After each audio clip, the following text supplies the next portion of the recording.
Daw na baboy ang mga residente sa sitio Tikgahon, barangay Bangkal sa Dakbayan sa Lapu-Lapu, human Gipasirad-an ang ilang Agianan sa usa ka developer.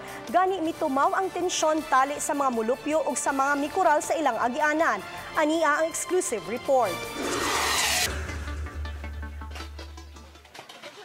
Sa video nga kuha sa usa sa mga residente, makita kining mga taong naka-helmet nga mikural sa dapit. Samtang ang mga Molopyo misupak unda tungod kay wa naman sila'y Agianan. Nahitabo kini panahon sa kadlawon nga mao'y nakapaukay ug nakapalisang sa mga Molopyo tungod kay ang bugtong nilang Agianan gisirad-an naman. Gani adunay babaeng hapit manganak ug gikinahanglang dad-una sa tambalanan naglisod sa pagawas. Uy, unsa may mga kasing-kasing ani mga tawahan na oy. Pag-adto sa Balitang Bisdak, aduna nay gate ang propiedad. Matod sa gwardya sa luna nga mahimong makaagi ang mga tao apan dili ka parkingan ug sakyanan. Ang dapit diin giingong gisira. Nablihan na human sa netabo apan nabalaka ang mga Molopyo nga kuralon kini sa pag-usab. Naibong naman lang mi nga doon na may mga tao dire nga niabot nagdana og kaning kural nga gi-assembly daan gipadlak dritso nga dili mi ka agi plus katupa nagfile pa gid sila og mga hollow blocks nga di na gid mi kaagi.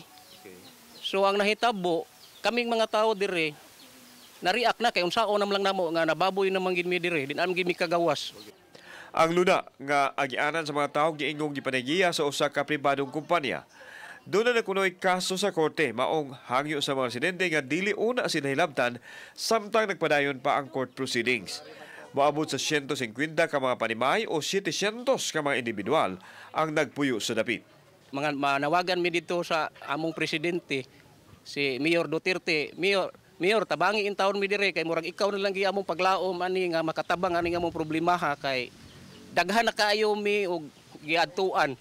Ang sakit ani Mayor kay ako dire sa akong kabahin og doon ako'y lihok nga pagbabag dire sa ilang buhaton. Ako pirmi daghan kaso ako'y kasuhan sa tagiya sa yuta. Sir, Insik, pila nakakaso lang ikaw, umrag 5. Wala pa'y pamahayag ang mga gireklamo.